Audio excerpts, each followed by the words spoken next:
ग्रामीण भारत के हृदय में बसा यह पुराना गांव दिन में जितना शांत दिखता है, रात में उतना ही बेचैन होता है।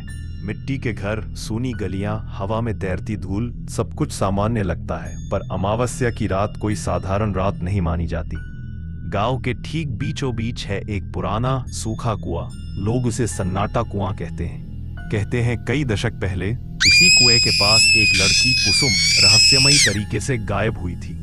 किसी ने उसकी चीख नहीं सुनी, पर गांव ने उसकी वापसी की सरसराहट कई बार सुनी है।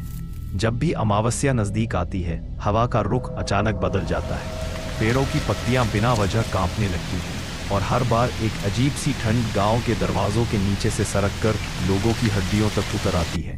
गांव के बुजुर्ग कहते हैं कुसुम की परछाई हर साल उसी रात लौटती है। ना किसी को दिखती है, ना किसी के सामने आती है, पर उसकी मौजूदगी को नजरअंदाज कर पाना नामुमकिन है। उस रात गांव में अजीब फुसफुसाहटें सुनाई देती हैं, जैसे किसी की धीमी सांसें, जैसे किसी के कदमों की दबे पांव दस्तक, जैसे कोई छाया दीवारों पर चलती हो, लेकिन दिखे कुछ नहीं।